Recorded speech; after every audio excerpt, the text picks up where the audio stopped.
네, 그럼 지금부터 2020 한반도 평화 We will now begin the last session of the 2020 International Symposium on Sustainable Peace on the Korean Peninsula. The last session, session 5, will deal with covering North Korea and peace-related issues from Seoul. It is a roundtable with our foreign correspondents, and the moderator for session 5 will be Professor of Yonsei University, Chung-in, and he will be sharing with us his insights. And our panelists are Akiko Horiyama, Seoul Bureau Chief of the Mainichi newspaper, and Peter Pae, Bloomberg, Seoul Bureau Chief, and Laura Bicker, BBC Seoul Correspondent, and Andrew Salmon, Asia Times Korea Correspondent. So we will now begin session 5, moderated by Professor Chung-in Moon. Please give him a big hand. 반갑습니다. 제가 한국말하고 It is a pleasure to meet you all, and I will be speaking both in Korean and in English. Akiko Horiyama speaks Korean fluently, so I will be speaking in Korean with her, and with Peter, Laura, and Andrew in English.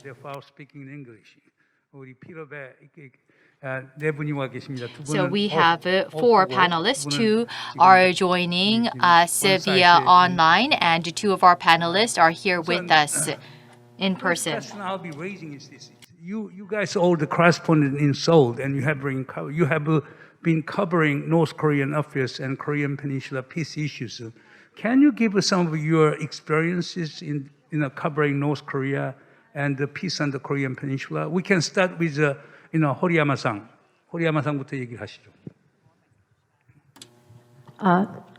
안녕하세요. 저는 Hello, everyone. 북한의 관계 3번. I visited North Korea 3 times during the in 1997 for the missing Japanese in North Korea, and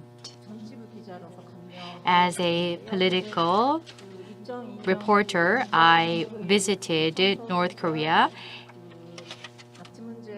and on the Japanese kidnappees, there was an apology in North Korea, and a victim, a 13-year-old Megumi, had died, and so this victim is symbolic.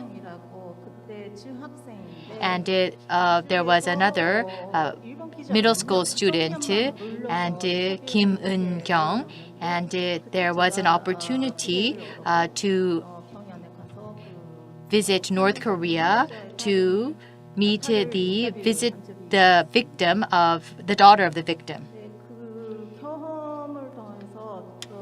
And through that experience, I followed Kim Eun-kyung, the daughter of the victim, and that family is unique. The father is a Korean victim, and Kim Eun-kyung's husband is a Japanese.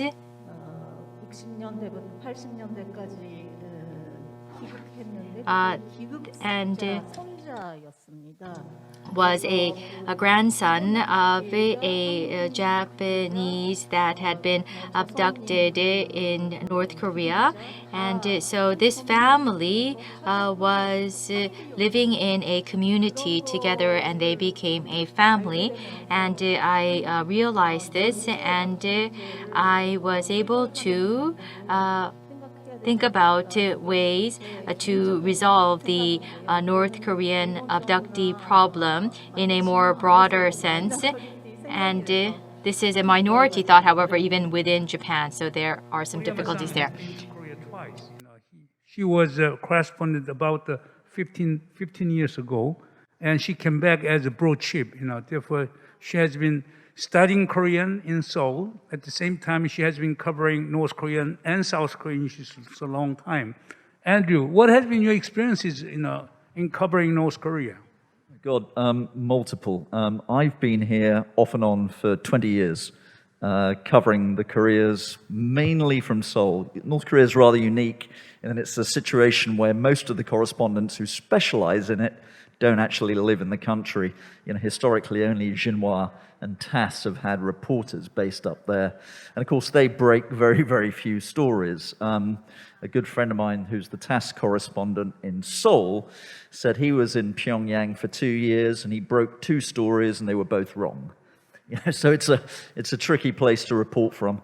I've been up there, I think, 6 times between, 2005 and 2016. So Pyongyang, Nampo, Kaesong, Siniju, and the Kaesong industrial zone, which is all very interesting. If you go to North Korea, you can never get the big picture. You can get interesting little details and quirky stories, and you have sort of funny adventures when you're up there. For example, my friend and mentor, Donald Kirk, is in the audience. I saved your life in Pyongyang, pal, and you've never thanked me for it. So you have these funny experiences, and you can pick up these little details. My last trip was in 2016 up to Siniju, just for a day trip. And as I was with a Chinese tour bus, the bus is pretty high up. So as you're driving through the city, you can see into people's houses and their apartments. And it was very evident that pretty much every house had a photovoltaic panel and or a generator. So that's interesting. Very clearly, North Koreans are no longer relying on their own government for their electric power. So you come across these little observations. But I think the great underreported or undercovered area for North Korean reporting is the China border. And I've reported from the China border twice, and that's absolutely fascinating. You get a very different view of things there, and you can get very, very granular with North Koreans and Joseonjok, the Chinese minority, the North Korean minority, who are very successful people. They're the only racial minority in China who do economically better than the Han Chinese. And of course, they know exactly how to deal with North Korea because they're more North Korean than South Korean, and they've grown up in a communist system. So, that's fascinating. But again, the vast majority of my reporting experience and the vast majority of my contacts are right here in Seoul, where there's this whole community of defectors and North Korean watchers, one of whom, of course, is our esteemed moderator. Laura, you're Scotland, right? I can hear you. Hello from Scotland. Yeah, I do apologise if my mum walks in her pyjamas. She's very curious about all of this that's going on this morning, so she's threatened to walk in and dance behind us. So I do apologise if that happens.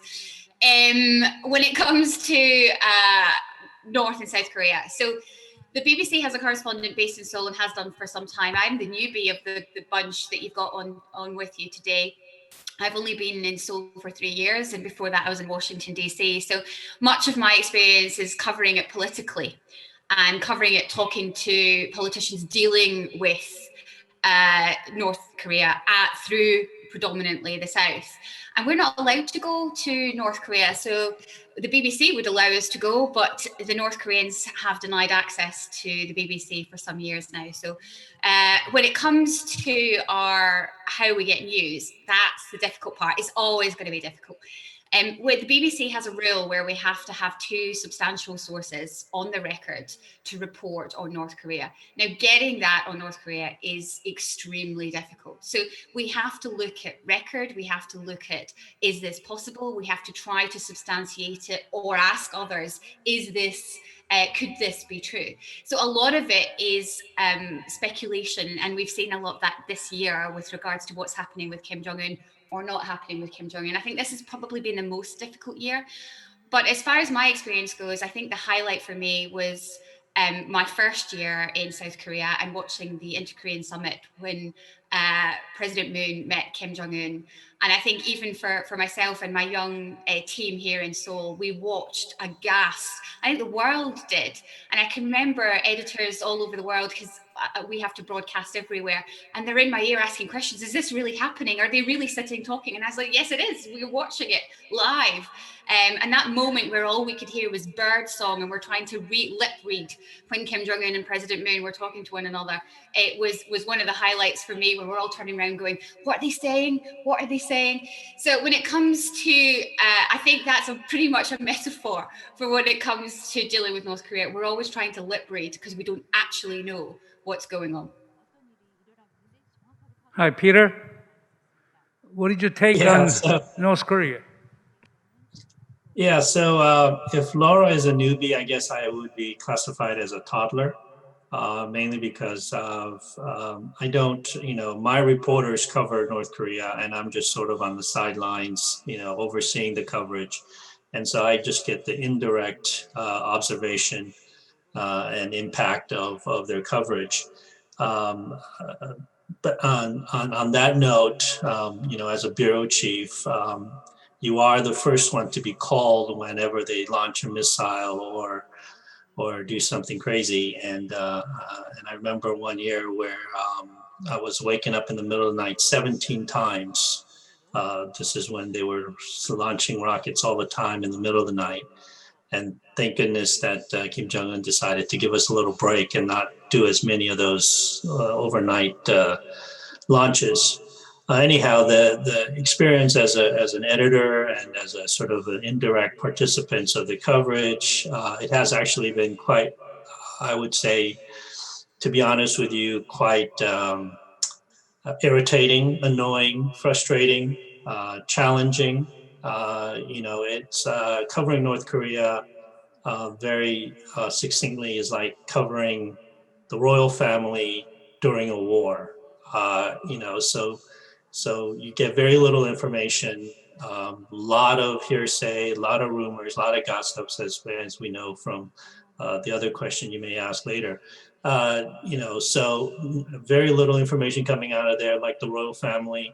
And when you do, everybody explodes and it becomes the headline news all over the world. And then it's like covering a war, because a lot of this stuff happens 90% of the time or 99% of the time, nothing is happening. And then all of a sudden, boom, and so I would say covering North Korea, and I'm talking on behalf of my reporters, is probably the most challenging beat that I know of in the past, 25 years of reporting. That's my 2 cents. We all understand that North Korea is a really enigma. We do not know, what North Korea is, because you cannot have access to North Korean sources. If you do not have access to North Korean sources, you only come up with speculations. But a lot of South Korean experts on North Korea argue that particularly Western mass media, even Japanese mass media, they are extremely biased on North Korea. They tend to report on North Korea under the basis of demonization. Andrew, what is your take on that criticism? Sorry, say that. What's the question? My question is this. A lot of folks in Korea who study North Korea argue that Western media and Japanese media have been very much biased. Okay? And there is no such a thing as objective reporting on North Korea. Okay? And then that could be the result of demonization of North Korea. What is your response to that criticism? That's a savage criticism, We're sitting right here.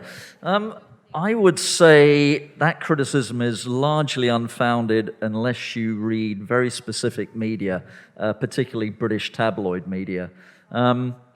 The foreign correspondents here, look at this fine panel you've got. You get the cream of the crop in Korea. Korea is a top 10 destination for foreign correspondents. It's an important story.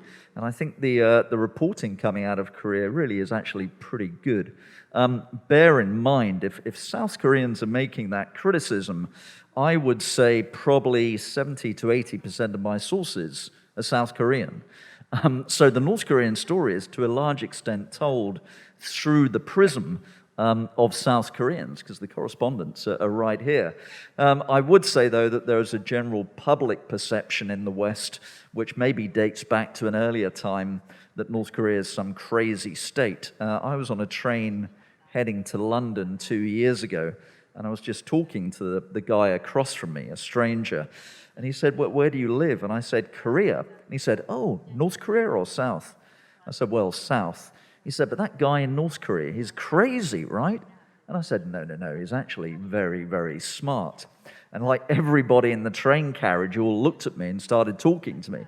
So, I mean, there is this perception, I think, among the general public, but among the people who matter, diplomats, politicians, investors, the smart people who read good media, I don't think they have that perception, and I don't think media conveys that perception. Then why the hell does ordinary British people have that kind of misperception or wrong or false image of North Korea? Wasn't it the result of the mismedia coverage? I'd imagine it probably is, but like I said, that's the kind of media which is very, very popular, the widespread sort of tabloid sport media, which doesn't have correspondents on the ground here. So as I said, I personally tend to discount that kind of media, perhaps wrongly, but there's not a great deal we can do about it. It's, as I said, we report for what you might consider the more serious media. You're blaming British tabloid. Yeah, that's sad. I'd love to write for The Sun because I'm sure they pay a lot of money. They sell a lot of newspapers, but sadly I've not yet been invited to file from Seoul for them. Laura, you're not English. You're Scottish. Do you agree with Andrew on that one? Yes. Yes, well pointed out. Yeah, I'm Scottish. When it comes to the kind of tabloid coverage, especially here in the United Kingdom and in the United States, having lived there as well, they do tend to focus on the personality of Kim Jong-un. They do tend to focus on any of the kind of stranger details of what they would perceive as strange. I think when it comes to reporting from Seoul, and it's notable that when, the main kind of correspondence that you have there, as Andrew has mentioned, and many of the outlets who report pretty widely on North Korea all have correspondents based in Seoul. And every single time somebody comes up with a story or shows me a story, and I'll look at it and I'll think, do they have someone in Seoul? And if it's not been anywhere near Seoul, then I'll tend to discard it. But I think there is a fascination with a country that's so secret. And that's where that comes from. That's one of the reasons why they tend to even depict Kim Jong-un in this cartoon-like way. They don't understand it, they don't know it, and they don't know the implications of portraying it in that way, whereas we in Seoul do. So I think you do have to divide the media in that way.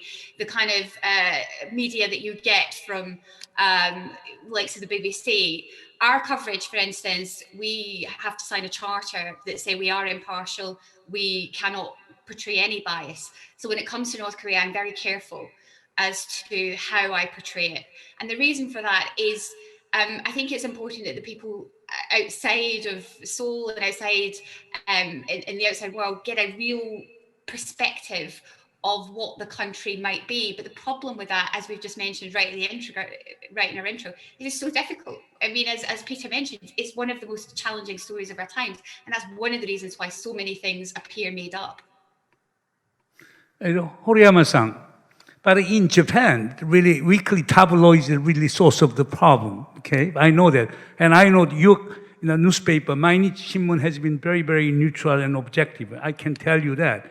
But a lot of other daily newspapers, even news agencies in Japan, tend to distort, exaggerate, the facts about North Korea. What is your view on that accusation?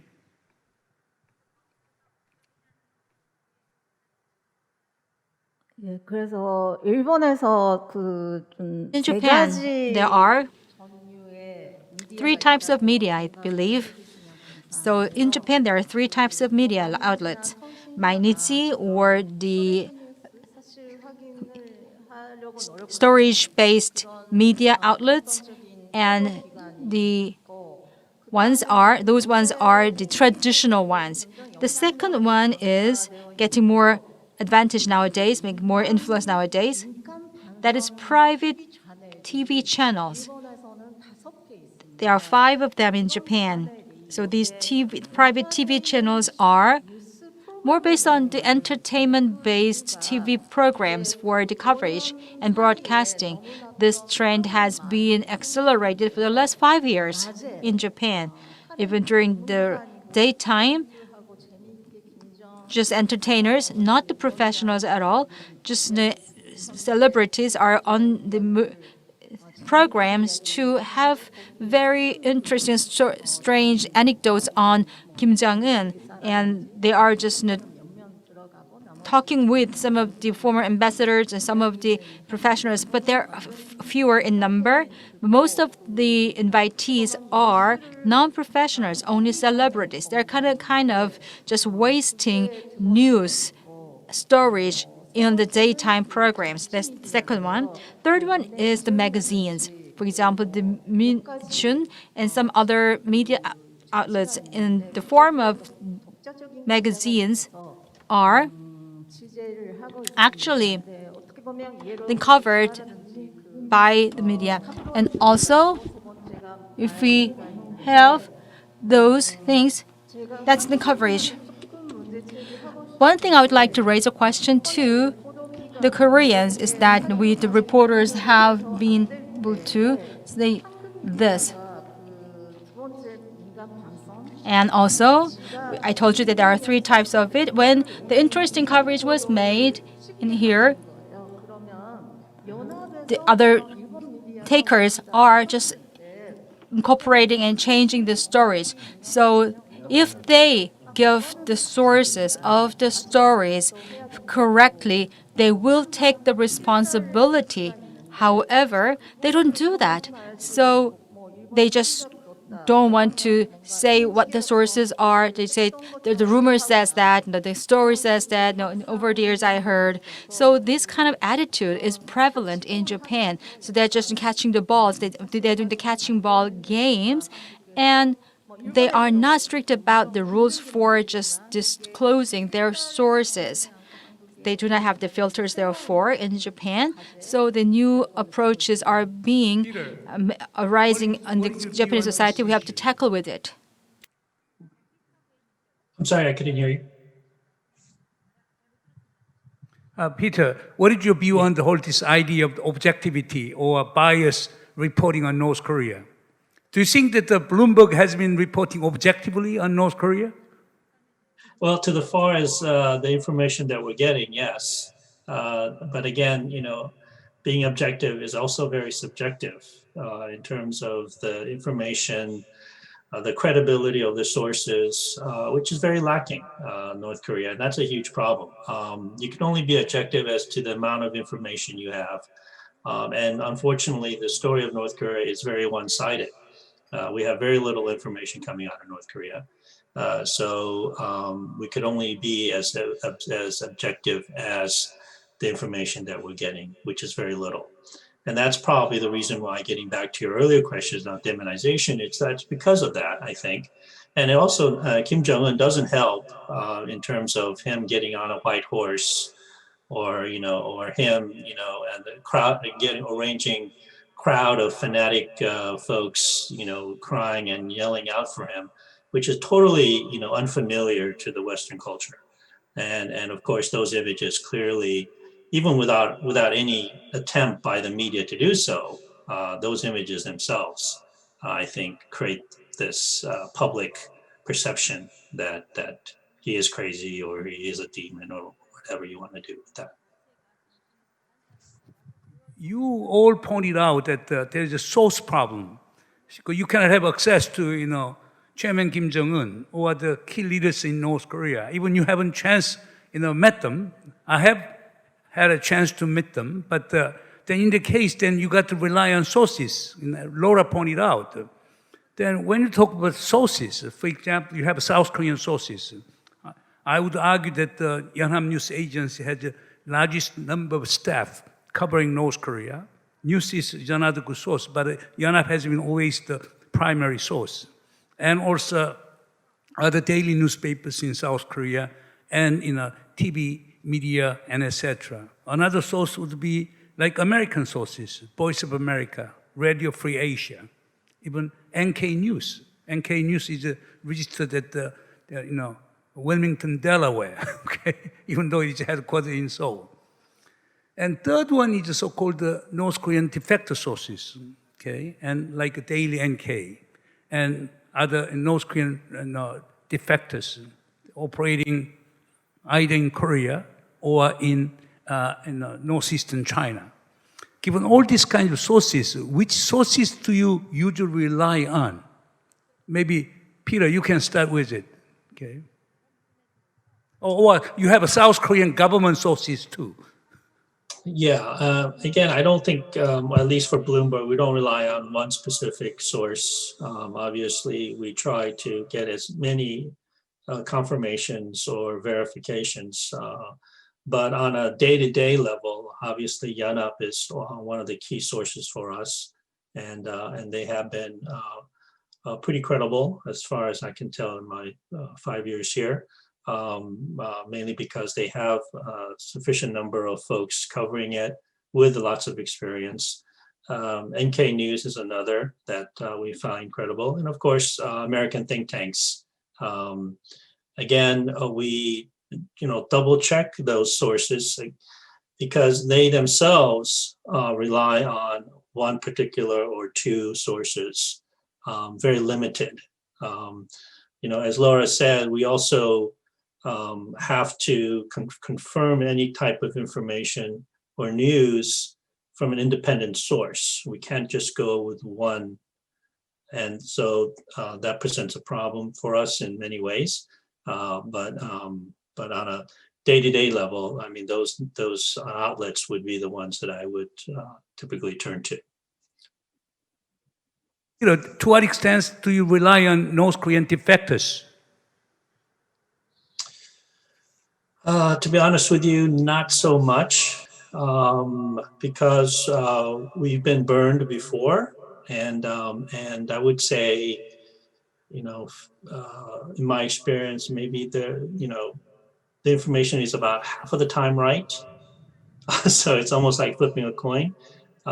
Some are exaggerated, obviously, many times, and so while the facts may not be incorrect, they are often, hyperventilated or exaggerated. And so we always try to verify the information from another source if we are getting something from North Korean defectors. Horiyama-san, how about your case? What is the general trend in Japan? Because there are a lot of so-called scoop coming from Japan, which ended up being a total false news, fake news. Well, can you tell us about the Japanese way of reporting on North Korea? Apparently, Peter has shown very clearly apparently Bloomberg has been following very methodical way of reporting, get information, check and double check. But in Japan, sometimes we do not see those kinds of double check process. 네, Yes, I think so. 하는 Yes, 건데요. the answer is yes. But 뭐 여러 가지 아까 말씀드린 as I mentioned before, 미스테이크가 있고 there can be some mistakes in the sources. Now, I'm talking about the old stories, but 그때 간사가 토익 there was a supervisor at the Kuwait, and there was obituary about his death carried on the newspaper. There was very powerful and forceful journalists to do that. So we had our belief about him. So we just believed in it, took whatever he said, and then we just carried the obituary of the supervisor in the north. But that was not true later. And also very recently, regarding the siblings of Kim Jong-un, there was a Japanese newspaper reporter had a false news, and I heard that was also coming from a very powerful, experienced reporter, and anybody else was believing him. So I overheard that this kind of powerful and influential reporter had some scoops on many occasions, and then if he says something, there's no stopping of him for whatever he says. Then he's not censored, it's not proofread, and it's not just sometimes double checked or not. So what he says is just reported directly, and then that later came to be at least, found as false but news. That's an the accident. decapitation of Chairman Kim Jong-un later. Okay, Andrew, what is your view on the whole checking, double checking, cross checking, sources on North Korea? I mean, to be honest, I rely a great deal on experience. I've been here for a while, and my opposite number in Tokyo is Bradley Martin, who I think you knew, who wrote probably the book on North Korea. So we've both been looking at the story for a long time. We've both got a lot of sources. We get it wrong too, We reported reports that Kim Jong-un was having health problems earlier this year. I think it's still uncertain whether he was or not, but clearly he is not dead. I think we should, it's very important to point out that journalists are not AI. We're not omnipresent. Like all humans in all areas, we do make mistakes. And this is, this comes out in future reporting. So it's almost a self-correcting business. And bear in mind also that as a historian as well as a journalist, what we do is we're writing what we have with the facts we've got, do what you can with what you've got.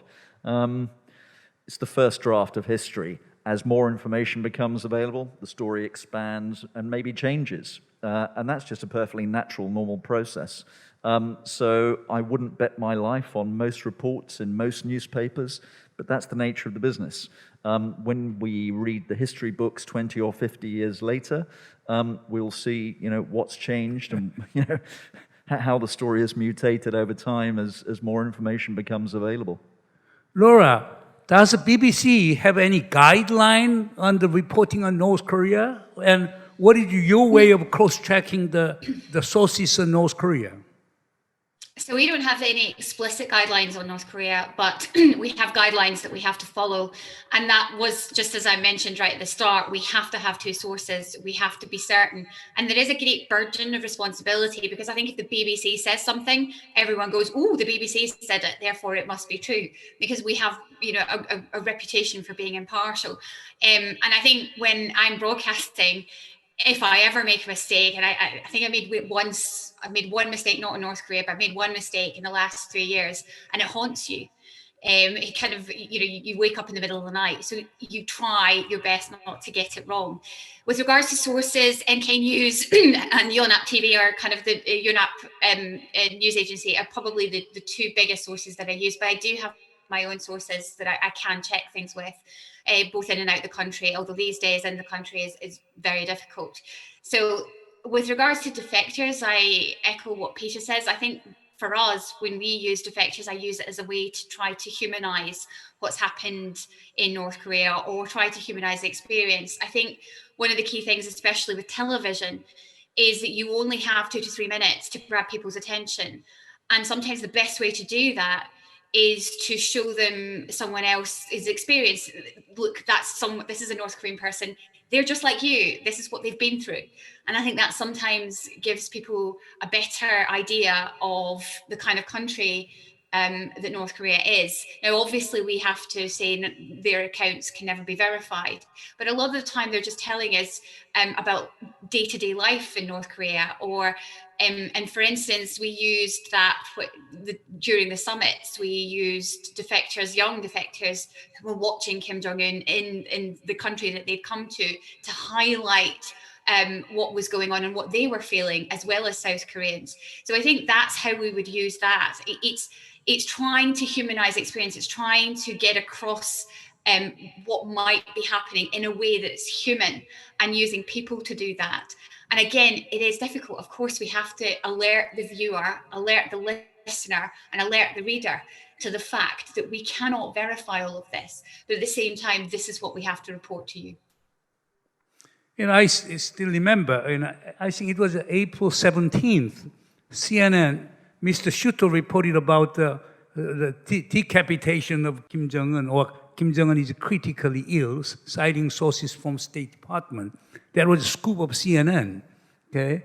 And then a lot of foreign media were following it up. Even South Korean news media citing foreign news agencies that Chairman Kim Jong-un is critical ill, he's virtually incapacitated, and etc. In fact, at a time, I unintentionally gave a scoop to Fox News.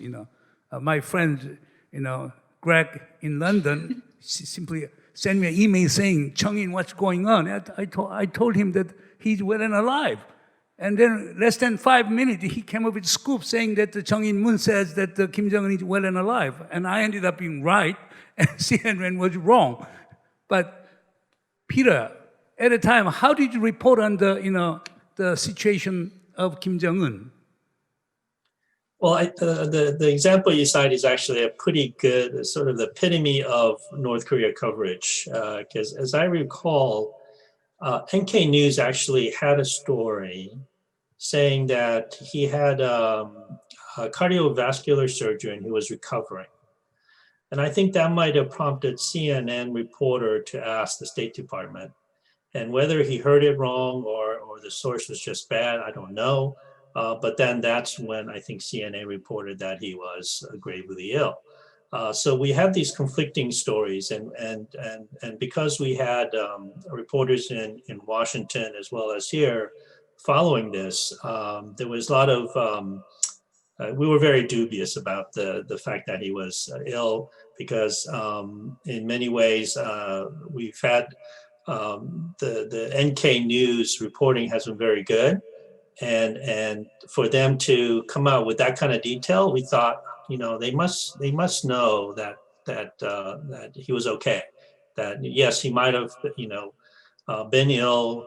Maybe he was close to death. We don't know. But at that point in time, he wasn't dead, or he was gravely ill. So we had a lot of back and forth.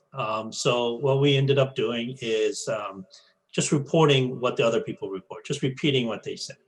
Obviously, putting in the caveat that NK News reported this before, and there have been reports of his demise before, putting a lot of caveats in there, kind of signaling that we don't really believe this, but, CNN said it, and it's out there, so we got to do it and put it out there as well.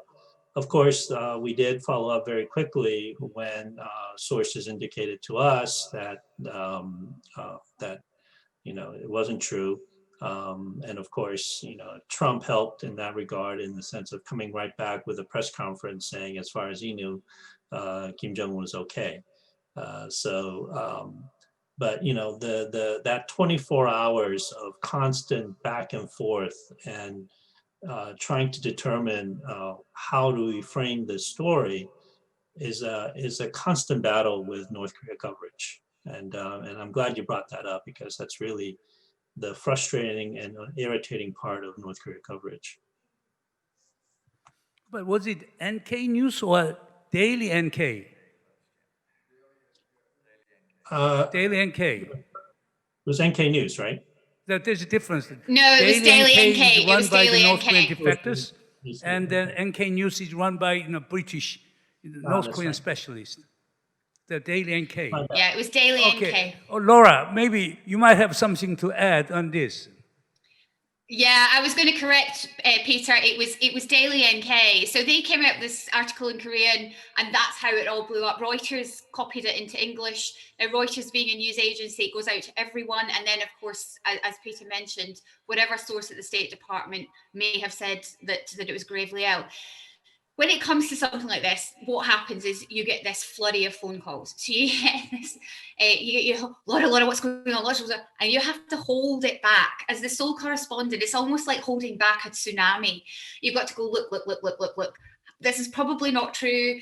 And then you phone the Daily NK, well, look, our source is quite clear, but they're saying it's a cardiovascular procedure. So somehow it went from there to boom, he's dead. And I think our way of reporting it was, why do we get things so wrong on North Korea? So eventually we held things back.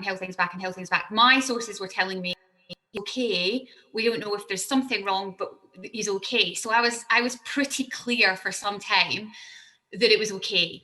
And I had to keep telling and reassuring editors in London, my sources say it's fine. I have 2 sources on this, it's fine. But again, the pressure building up from our various outlets around the world was huge. So we did it along the lines of, why do we get stories on North Korea wrong? This is the timeline of how it's gone from cardiovascular procedure to gravely ill, and then just explain to the viewer, listener, and reader that way. But it is a perfect example of how one unnamed source in a Korean outlet can go from there to boom, worldwide attention. And it went on for weeks, because a week after all this happened, TMZ was the celebrity magazine came out and said he was dead. So it just went on forever. But yes, and then he turned up, which helped us all greatly. But I think it's a perfect example of why the reader beware. You need to be really careful when it comes to North Korea. I think people are beginning to realize that. I think that's one of the examples people this year will go, oh, that happened too this year. So I think it's a perfect example, and I think people are now beginning to realize, let's go to more reputable sources than perhaps TMZ. Horiyama-san, even at a time, even there was a report from Japanese news sources that they confirmed, the China sent a special medical team, to Pyongyang, and etc. What was the source of the news? As a Kyoto News or whatever. I remember there was such a kind of things. Therefore, Japanese media was tilting toward, the condition of Kim Jong-un being critically ill. But what was the position of Mainichi at the time? And how would you see Japanese media attitude during that time? At the time, Mainichi was not active in covering this.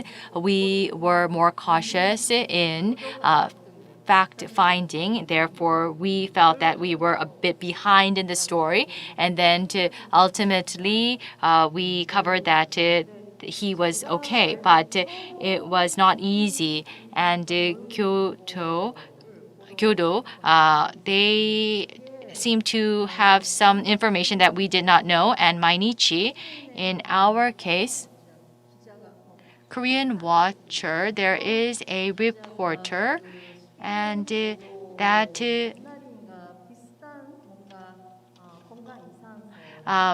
source talked about a Beijing reporter talking about some discussions, and so that had to be checked. And so there was such information coming out, and therefore our Beijing correspondent was not writing a report on it immediately. We just stated that we should be careful, and right before it was covered, there was that discussion that we should be more cautious. And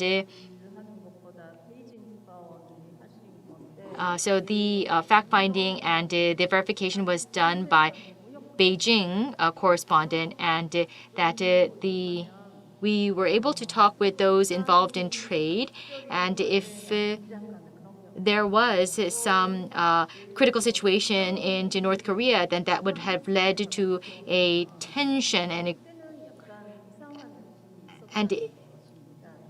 so if there is something wrong, then you would sense some changes, some tensions. People would go back to their country. North Koreans will go back. Those involved in trade in China would go back to North Korea, but there wasn't any signs like that. That is why the NSI provided some information, and then later on, the Beijing correspondent had a report analyzing this.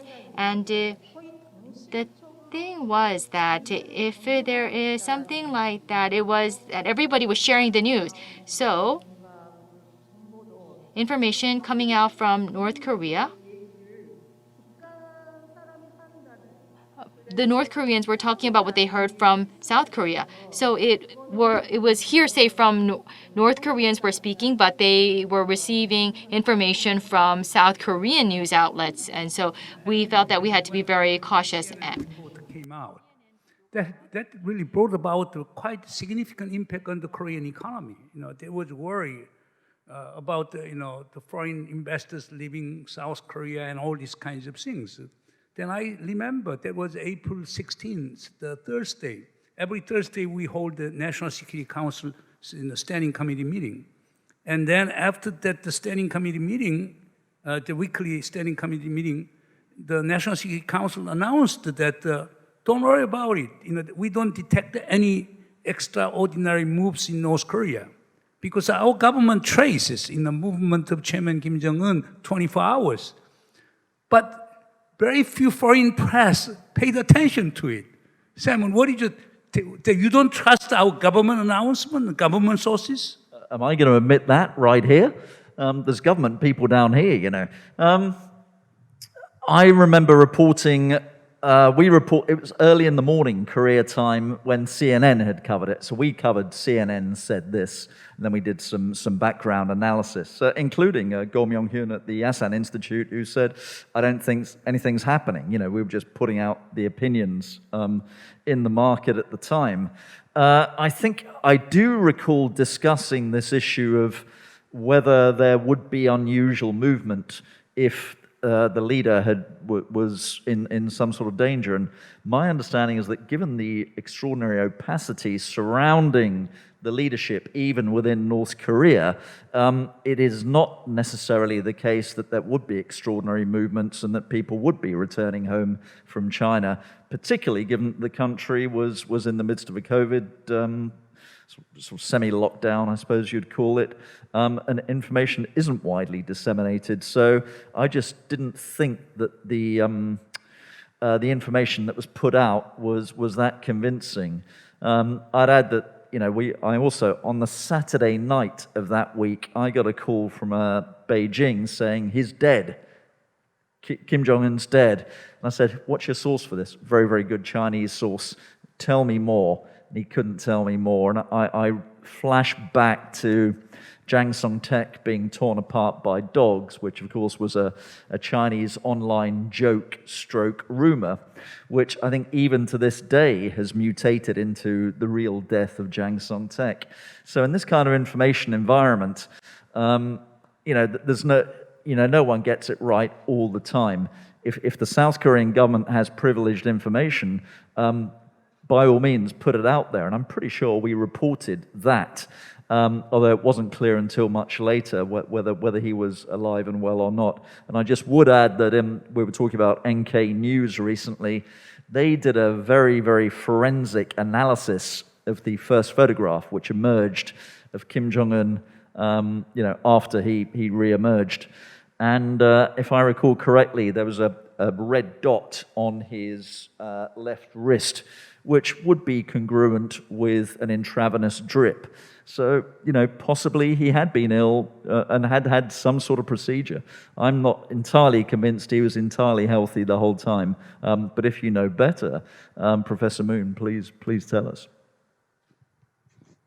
Peter, what is your take on the reliability of our government announcement? It's very strange because domestic media, mass media, as well as foreign mass media, do not tend to trust our government announcement. Peter.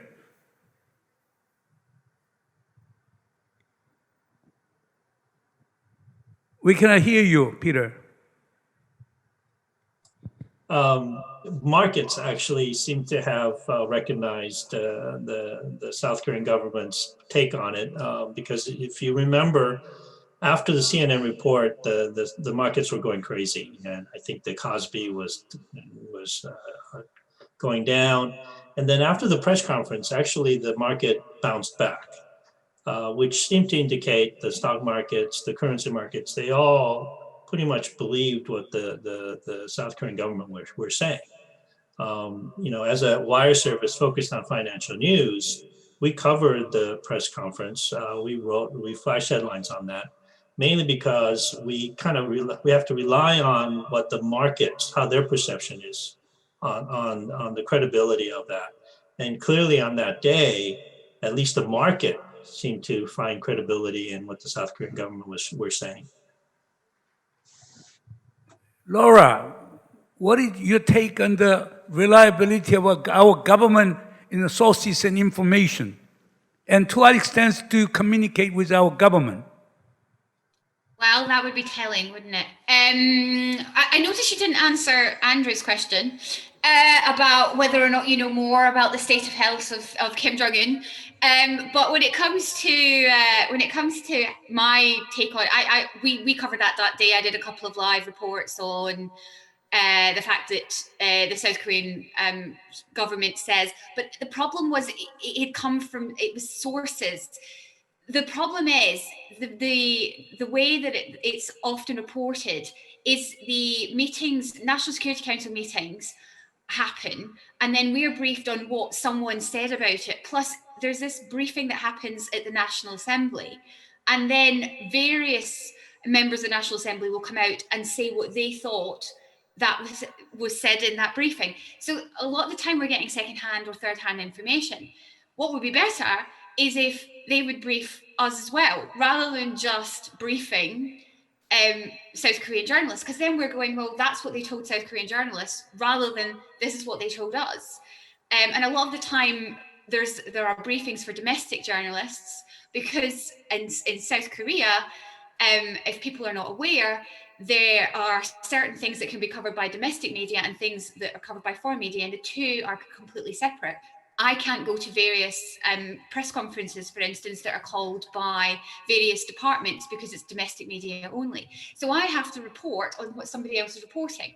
I have to find the source. So it takes me a little bit longer, plus sometimes to get to the source. So that is one of the reasons why sometimes there's either delay or sometimes I've got to question it because it's not coming directly from the source. But on that day, we did do live reports and for me, it was like, hurrah, I have finally have a proof that I can show to my editors, go, look, this is what the South Korean government says. It's been saying the same as I've said all along. We're not sure if Kim Jong-un had any kind of health issue. What we do know is there, as the South Korean government pointed out, that there was no movement of that train. There were other satellite images to point that out. We simply do not know what happened during that time. We know that Kim Jong-un is now alive and appears well. But at the same time, he's certainly not dead, and he was certainly not gravely ill. He didn't appear gravely ill when he eventually appeared. So it's very difficult to know. And again, even as Andrew says, I don't think we will know exactly what happened there until somebody genuinely tells us, like you, Mr. Min Chung-in. Laura is making very, critical accusation that the South Korean government has been pursuing dualistic approach, giving more information to domestic media while, alienating foreign media. We have a Mr. Park, who is the director of foreign, culture and information in office. I will invite him to give explanation, to answer to your, question. Okay, whether there was a kind of mishandling of foreign media in South Korea or not. But now, this conference... Hang on. I'm saying there's mishandling of information here. I'm saying that there are two, especially with different departments. And I think Mr. Park's very aware of the issues surrounding this. But there are different rules for domestic media and foreign media. Sometimes there are different press conferences for domestic media and foreign media. And with regards to the South Korean government, actually, when it comes to the likes of the Blue House, we have our own. Okay, that's a very good point. Okay. But I think that still, can be seen as a mishandling of foreign media. Therefore, I will ask Mr. Park to give us some answer to that question during Q&A session. Okay. Now, this conference is about peace on the Korean Peninsula. Now, Horiyama-san, you have been covering the Korean Peninsula peace more than 25, almost 30 years. What is your view on, do you think that the whole 종전선언, end of war declaration, do you think that that will work? Do you think that we can pursue, denuclearization and end of war declaration and peace regime on the Korean Peninsula in parallel mode?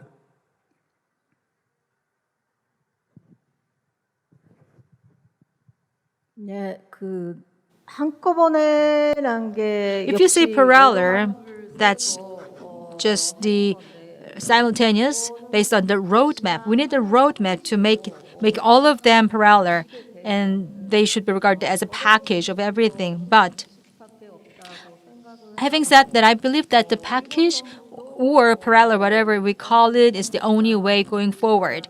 I may have different opinion than the government, but regarding the abduction issue of the Japanese national by the North Korean government, even though we cannot have a clear say about what happened, including the abduction issue and including the historical past issue, we want to make a package out of all these things. The big picture is that this is the only way of combining all together into a package to make a parallel processing. Last month, because of the issue of the Tokyo Olympics in Japan, the peace process in the Korean Peninsula was a topic for them to make contribution. I believe that the Suga administration might have some agenda laid out for the peace process in the Korean Peninsula, so the negotiations might be starting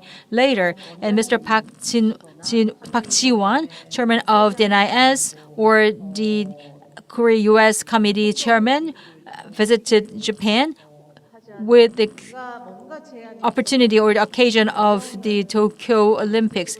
Probably there must be some suggestions by those leaders to take the opportunity off of this Tokyo Summer Olympics. So the end of war declaration as the way the Moon administration thinks and hopes, which they want to have at hand before the end of their term, presidential term, can be kind of their dream to achieve with the momentum of the Tokyo Olympics. I don't have any intention to discount it, but the scenario is that if we have the good, successful completion of the Tokyo Olympics, probably the two countries can be joined together with after having the Olympics to do something. So these politicians in Japan are not so much popular nowadays, but they can have the negotiations with the Korean counterparts to have some breakthrough. Having said that, so far we have some announcements by Korean government. We are not able to confirm it, and there's no response by the Japanese government. There was a mismatch of those steps between those two countries, and there was no harmony. But I believe that the parallel processing will be the future steps. But in the whole the South Korean peace initiative, pursuing denuclearization and the war declaration and peace regime in a parallel mode. To be honest, this is way above my pay grade and way north of my intellect. I mean, you're asking a reporter to suggest policy. That is the road to perdition. But I will say this as a sometime military historian. On the one hand, I'm far from convinced that a peace treaty to replace the armistice is any kind of magic bullet. Even if it's done, what actually changes? We still have two Koreas, we still have two armies, we still have one DMZ. On the other hand, I do think that if this is something that maybe could be a game changer, why wouldn't Biden sort of follow your advice and do it? It seems very low-hanging fruit to pluck. It's not going to be hugely difficult to negotiate, and it holds no risk that I can see for the United States. So on that issue, I don't really see any risk for the Americans. So why not do it? But even if you do it, I wouldn't expect any huge benefit. Your view may differ. Laura, what is your take on peace on the Korean Peninsula? Do you think that our government can pursue denuclearization and peace regime simultaneously? Well, as Andrew says, it's not for me as a reporter to even give any advice or even kind of have an opinion on this. It's my job to report what you say, what the president says, and what the US says, and any reaction from North Korea. I think what we've seen so far is, okay, we've had a roller coaster 4 years. You've had the fire and fury, you've had the summits. And I think right now, obviously, it's clear with, South Korea is pushing for an agenda of an end of war declaration, or at least something that they can give to the incoming US administration so that they can say, here's some ideas. I think all ideas when it comes to this Korean Peninsula will be welcome. I think whether or not this is going to be a priority for the United States right now, that may be South Korea's problem. I think right now the world is dealing with COVID, most especially the United States and most especially North Korea. So while South Korea is interested in this issue, and while certainly a number of leading figures, including yourself and even President Moon has mentioned it a couple of times in the last few months, whether they are going for this end of war declaration, we've heard no word from North Korea, and certainly no word from what a new incoming Biden administration might make of this. So it may not be a top priority for either country. I think when it comes to North Korea over the last year, they've been especially quiet, and over the last few months, there is growing concern about what's going on within the country. Again, it comes with all sorts of caveats, but we're seeing aid workers leave. We're seeing the borders closed off. We're seeing trade with China rapidly decline. And I think when it comes to North Korea, the only word we've had in the last few months has come from Kim Yo-jong in the last week, criticizing the South Korean foreign minister, but that was a very short statement, and that's been it. So it goes to show that right now, perhaps North Korea is not considering anything. The only thing they're doing is looking inward. I think we may get a better idea of what North Korea wants and what North Korea thinks in January after the 8th Party Congress. And I think it's good that people are coming up with ideas and putting things forward, but until North Korea reacts and comes out of what this kind of COVID shell, until the United States is already ready to act, right now it will always just remain an idea. Peter, what did you take on that issue? I hate to disappoint you, but I know. You are a journalist, therefore you can give private opinion. But also, you can skip it if it is burdensome to you. No. I do. Obviously, I can opinionate on this, but I do want to point out something that happened a few hours ago. Bicker gave a speech about North Korea, about Trump administration, kind of trying to pump up the Trump administration legacy. But he actually ended the speech with a very interesting comment about basically. To summarize it, it was almost to a point where he was moderating from this all or nothing approach, complete denuclearization before we can sit down and talk, which seems to suggest that Blinken's sort of his strategy, which is I think more of a gradual give and take kind of diplomacy, is already being put forth to Kim Jong-un, which may get at your question, which is, can peace declaration to the end of the war, as well as denuclearization, happen at the same time? It seems at this point that, at least with the Biden administration, they're going toward that approach. I hope so. It's the last question. Horiyama-san, what is your assessment of COVID-19 situation in North Korea?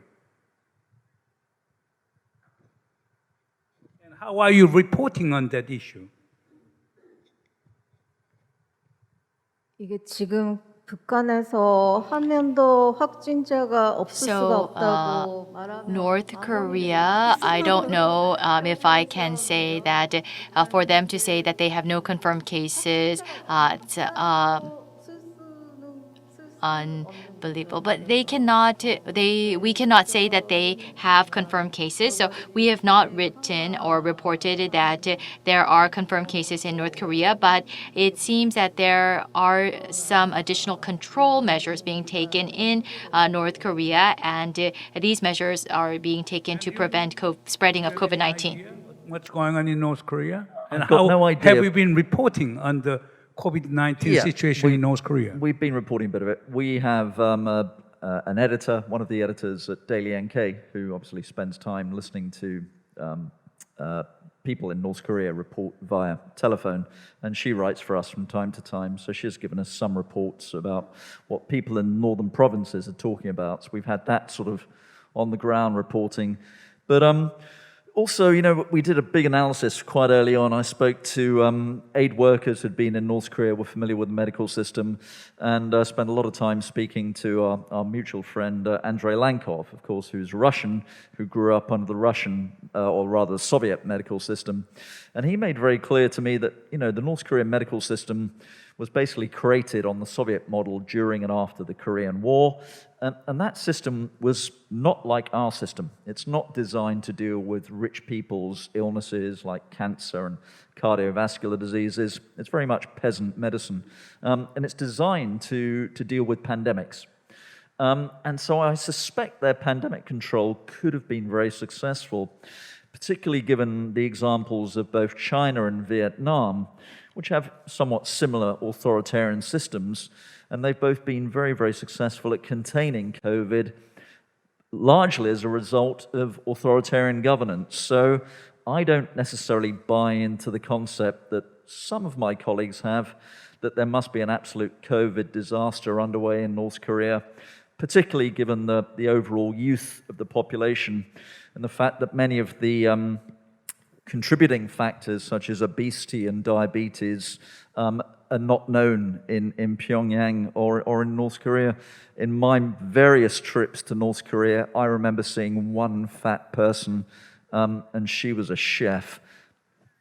Laura, what is your take on in Andrew's view? Okay, no diabetes, no high blood pressures, no adult disease in North Korea. Therefore, there would be very low in the probability of a complication of COVID-19. What is your, or BBC's view on that one? Well, again, when it comes to views, I stick to facts, and the UN has said on a number of occasions that they believe that at least 1 million, if not more, of the population are going hungry and are food insecure. So when it comes to the kind of health issues that are going on in the country, COVID is just one problem that they perhaps have to deal with. I think we've been reporting certainly on the COVID situation with regards to the entire year that North Korea has faced. Whether or not there are cases of COVID within the country, it's clear that North Korea is at a time of great suffering. This has been a very, very difficult year. And it's, even if they are dealing with an outbreak, the blockade at the border that was put in place at the end of January has had even bigger problems in sense of what's allowed or what's getting into the country. Diplomatic sources have told me about medical supplies, PPE kits, all piled up at the border. If that's there, what else is there, including essential food supplies? We've heard about, certainly NK News was reporting that a number of the supermarkets meant for perhaps more middle or elite classes, but some of the supermarkets in Pyongyang were going with empty shelves. Even though that's a side of the kind of middle class issues, that's bound to have a knock-on effect down to those in the fields. Then you've had the worst monsoon season on record, along with 3 typhoons in 2 weeks. So in terms of, with regards to what a bad year it's been for North Korea, I fear certainly that from what I'm hearing within the country, that there is a slow-mo humanitarian disaster happening, and that if this kind of blockade continues, if these weather patterns continue, then North Korea is in for a difficult time. And I think we're not sure exactly what we're seeing in the country because a number of the aid workers have had to leave. In fact, very few of them are left in the country, and there are very few foreign diplomats. So we've got very few eyes and ears on the ground to tell us exactly the situation. So although your question was about COVID, I think when it comes to our reporting, we've been reporting it in terms of North Korea's year. And I think everybody would agree that it's been a very harrowing year for North Korea. Peter? Yeah, it sounds like an echo, but same approach at Bloomberg. We've been writing a lot about the different challenges and difficulties that North Korea is having. We've written about the climate change having a devastating impact on their agriculture, them closing the borders, lockdown, creating all kinds of issues with food supply. The COVID-19 seems to be more of a distraction to a much bigger problem. And so we focused on that versus trying to get at whether, how many people have COVID-19 in North Korea, because really there's no way of getting at that.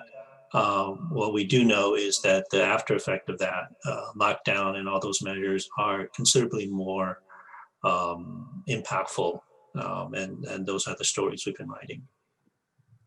Okay, now I'll go to the Q&A session. Let me invite Mr. Park Jung-yeol, who is head of foreign culture and information service. Okay, so he can give some answer to Laura's question. Isn't there some kinds of different treatment, not maltreatment, different treatment for in Miss Media? Okay, Mr. Park. 한글로 하겠습니다. 네.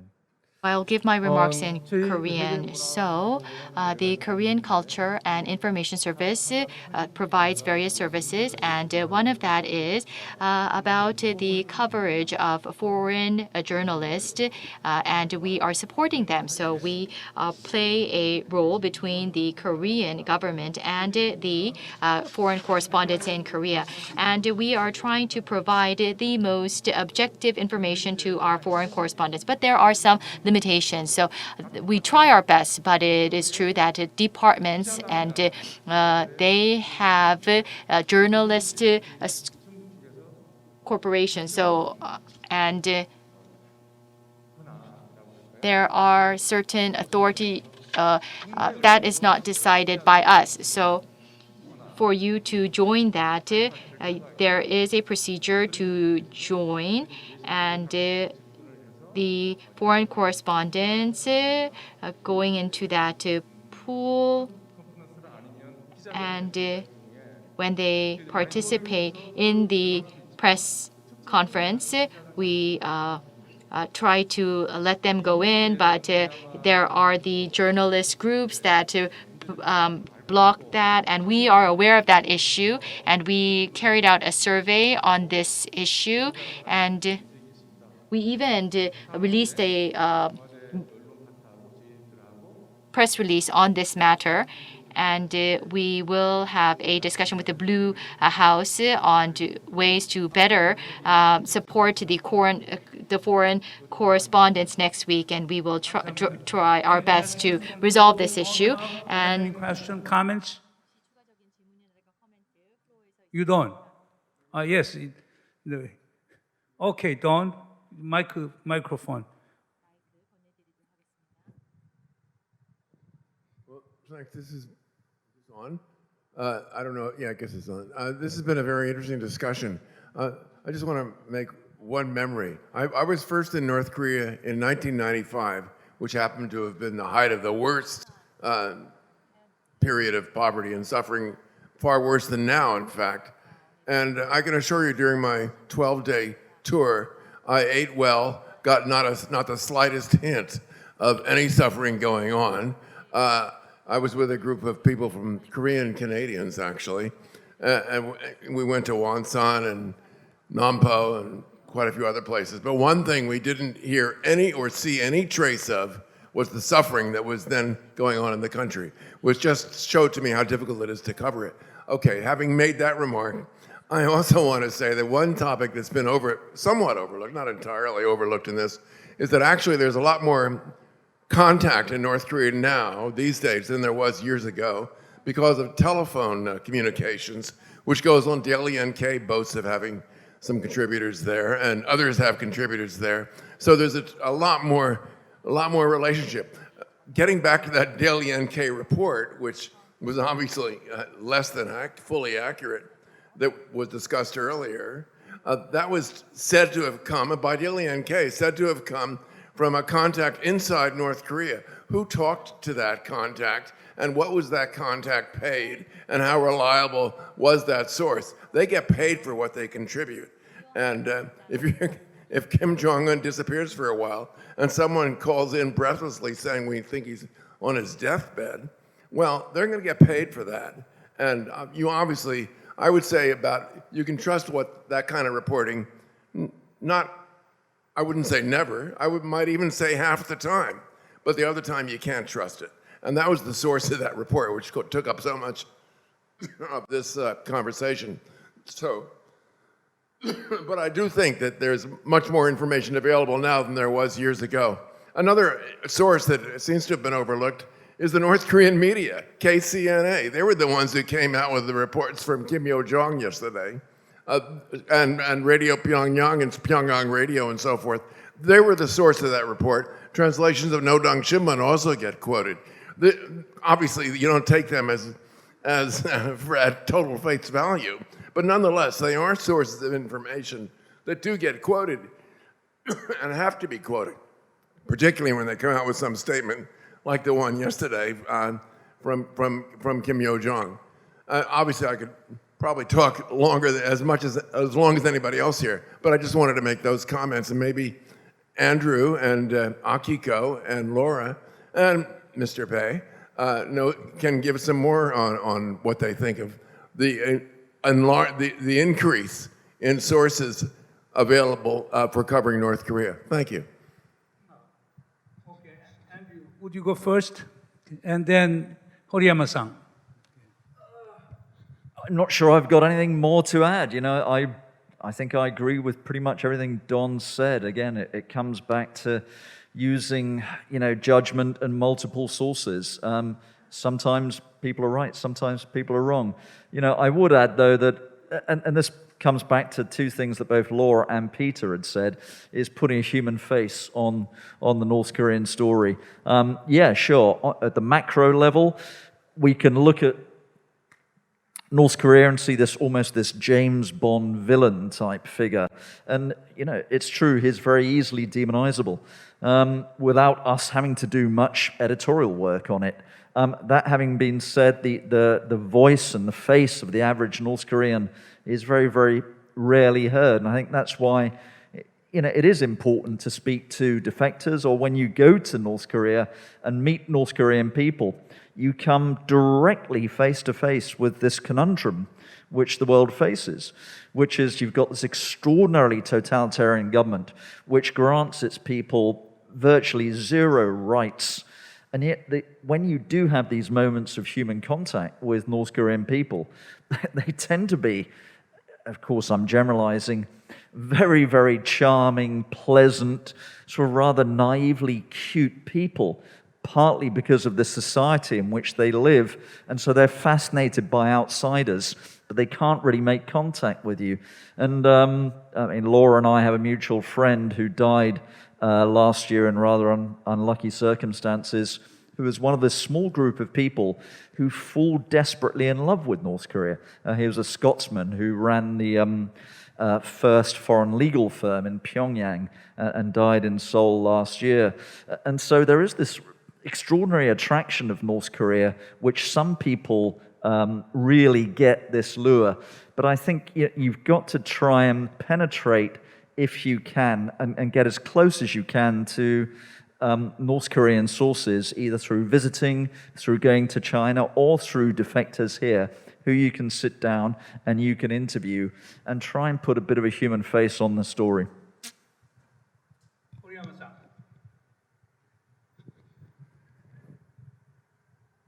Yes, for the North Korea, they have a lot of news agencies or media outlets like 우리끼리, between ourselves. So North Korea is increasingly having those kind of outlets from their side. But the things that we desperately need, and the things that should be done by the international community, is that the core leaders like Kim Yo-jong or Kim Chung-in having contact with their counterparts in other countries. If they have more contacts, we go to cover those meetings. So if those things happen, even though there are not reports, we can see their faces to see whether they're healthy or not. So they should appear more often by having meetings with their counterparts, and we can just insinuate, what they see. For example, in Japan, there's a sushi bar chef to have the contact with the North Korean leaders. He's coming to visit North Korea often, and he is the source of the rumors from the North Korea. And also we heard that there are some magicians who are privately invited to the North Korean regime so that they can have some stories to be told later. So we kind of were able to know what their health conditions were by hearing indirectly from those people who have visited North Korean leaders, like magicians or chefs. So there was kind of indirect observations. We were able to have those kinds of opportunities, but not anymore because they're not invited anymore. So we really hope that we can have more opportunities to see them in face, virtually through the communications at the international level. If they meet with their counterparts, then we will have more opportunities to read their faces.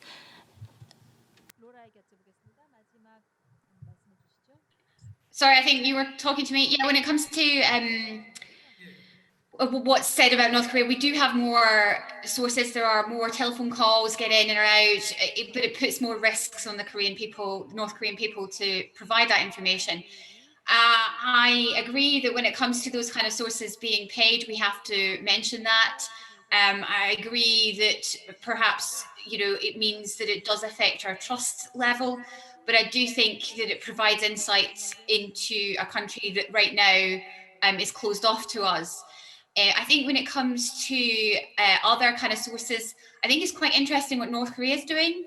This year, we've seen Una, we've seen the kind of glossy videos coming out on social media. Now that they're no longer inviting, foreign media in, they've decided to kind of give their own view of what North Korea looks like in these kind of glossy videos. And it's quite interesting to see her go to the fields, kind of show us a restaurant in Pyongyang, or I do find these kind of snippets quite interesting because it does give you a view, even though it's a state media view. And that kind of counteracts the other kind of views that we're getting. I think it's always going to be a jigsaw effect. I think it's always going to be one of these enigmas where we have to figure out the real pieces and then perhaps fill in the rest by experience, by talking to those who know about it. But I would agree that perhaps it might be easier now with the invention of the telephone, mobile telephone, USB sticks, getting information out of the country might be easier. Peter? I'd just like to say thanks to Don for providing that perspective. I mean, I haven't been covering North Korea long enough to know that. All I can say is that there does seem to be quite a significant amount of KCNA statements being released over the last several years, more so than in the past, it seems. And they seem to be a bit more, well, they still have that propaganda language, but it does seem to provide more information, at least the Kim Jong-un's point of view than in the past. When I first got here, it seemed like it was a lot of gobbledygook stuff that just didn't make any sense. These days, it seems a bit more nuanced and perhaps even credible when it comes to what Kim Jong-un wants to send out in terms of his message to the world. Any other questions from the floor? Comments? Don, you wanted to add some more? We have a time. We have 6 minutes left.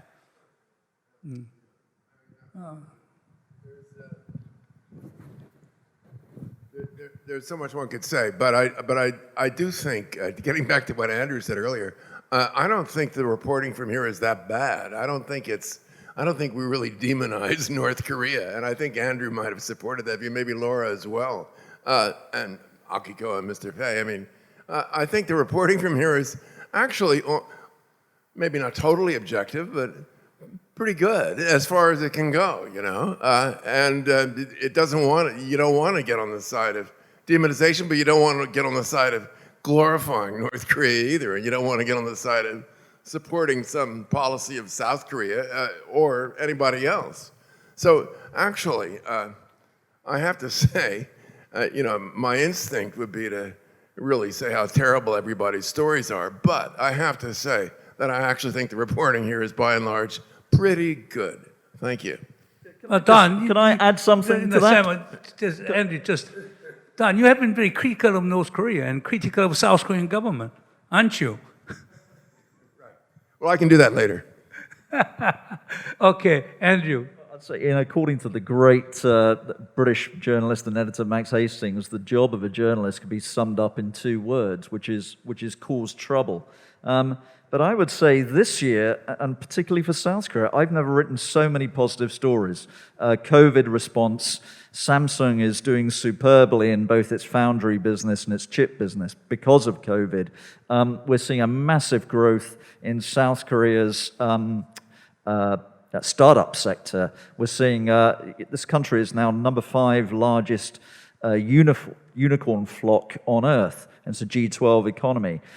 We've seen BTS, we've seen Bong Joon-ho, and all this good stuff is actually being reported by the foreign correspondents. I'm really a little bit surprised to be hearing that we're sort of demonizing either North Korea or South Korea, but funnily enough, I did hear the latter criticism on Facebook about a week ago. So I'm with Don on this. I think actually we report as objectively as we can, given the constraints that we face, particularly with North Korea. And I think for a news market of this size, the foreign correspondence community is punching above its weight. By the way, you know, Horiyama-san is president of Foreign Correspondent Association in South Korea. Maybe you can you add to Andrew's one? 한국에 대한 북한에 대한 Andrew, why don't you explain to her? Horiyama-san, do you think that the members of the SFCC are producing quality content?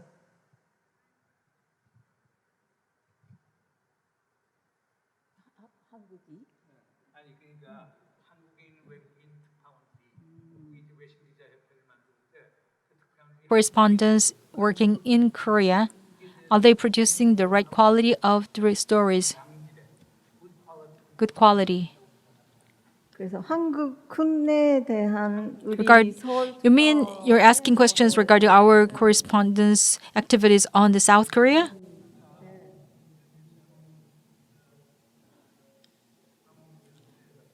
Andrew said South Korea is number 5 in terms of the startups, number of unicorns in the world. But do you think that the foreign correspondence is reporting correctly or in high quality? We are doing our efforts.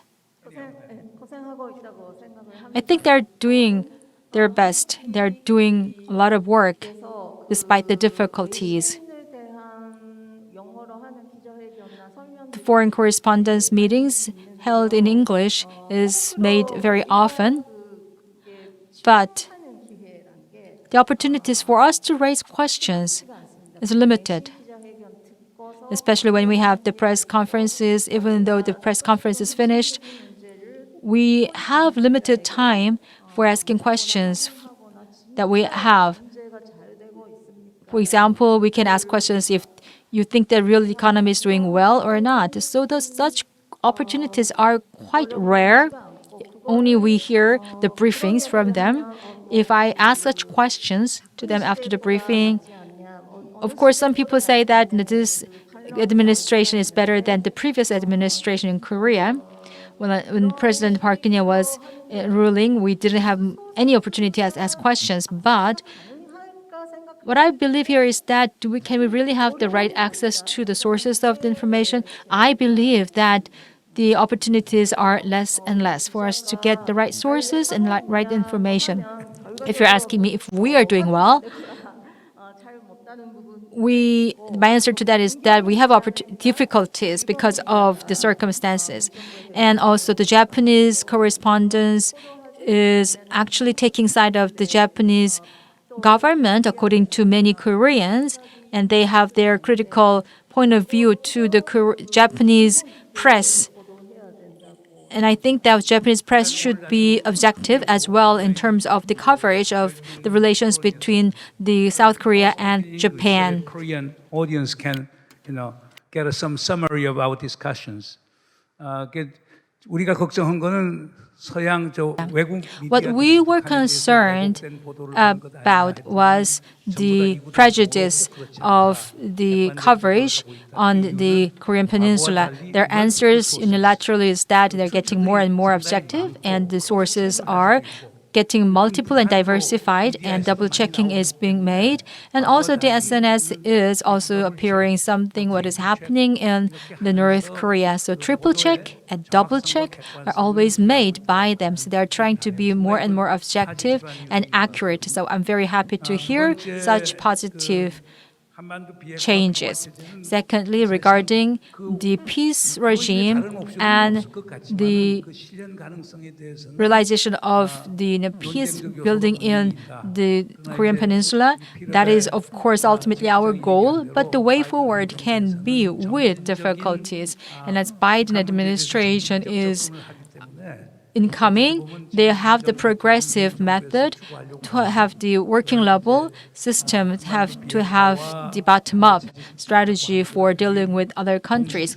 So parallel system of having this relationship between North Korea and the U.S. is getting higher to have the packages of dealing together later on. And also, Laura and Peter mentioned that when covering North Korea, we should take into account of the human faces of the North Korea. They had the floods, they had the typhoons 3 times this year, and also they do not have the right amount of energy for the food production, which is delayed, and also they have the plague issues and infectious disease issues. They are just short of the food production and crop production, and also the long-term difficulties in economy. They have the triple problems waiting for the people in the North Korea, and the humanitarian crisis in North Korea would be capturing the attention of all the people outside the country. So these have been the ideas that I was able to gather from them. And I know that these foreign correspondents has been working so hard in Korea, and they should have the commendation, and they deserve big hand. You don't have a COVID there? No? The situation here, so we're basically in lockdown. So I'm with All my in mum. England, we not go in for walks. Laura, No, it's not. coronavirus Yeah. is pervasive in England, not in Scotland. Unfortunately, in both. So there's nothing open. Right now it's a very difficult situation. So I think yesterday the death figures right across the UK were over 500 in one day. My mum and I will go for a walk, but there's nothing else open. There's a lot of risk, so we're taking it easy and being careful in kind of isolation together. Thank you. 네, 그럼 이상으로 2020 한반도 평화정책 국제 심포지엄의 모든 세션을 종료하도록 하겠습니다. 멋지게 마무리해 주신 저희 문정인 of 2020 International Symposium on Sustainable Peace on the Korean Peninsula. My special thanks should go to Professor Moon Chung-in for being a good moderator for this session number 5. We spent the whole day today, starting from 9 a.m. to the 6 p.m. based on the insights and also deep knowledge about the items and agenda. We were able to gather a lot of information, and it was very educational for all of us. Thank you very much for your hard work. Many people also participated in this 2020 International Symposium on Sustainable Peace on the Korean Peninsula online. I really hope that good results can be enjoyed by you. So since you spent your time out of your busy schedules, we hope that you can have the good outcome, which is very contributing to your knowledge. We also have our lucky draw with our gifts for the attendees. So for those people who have the gifts, I would like to give my congratulations on you. I really hope that whole day was a good one for you. We all know that the COVID-19 is a big problem for us to tackle in daily lives. Even our ordinary life is not so easy because of the COVID-19, but really hope that you can hang in there and stay out until finishing this pandemic.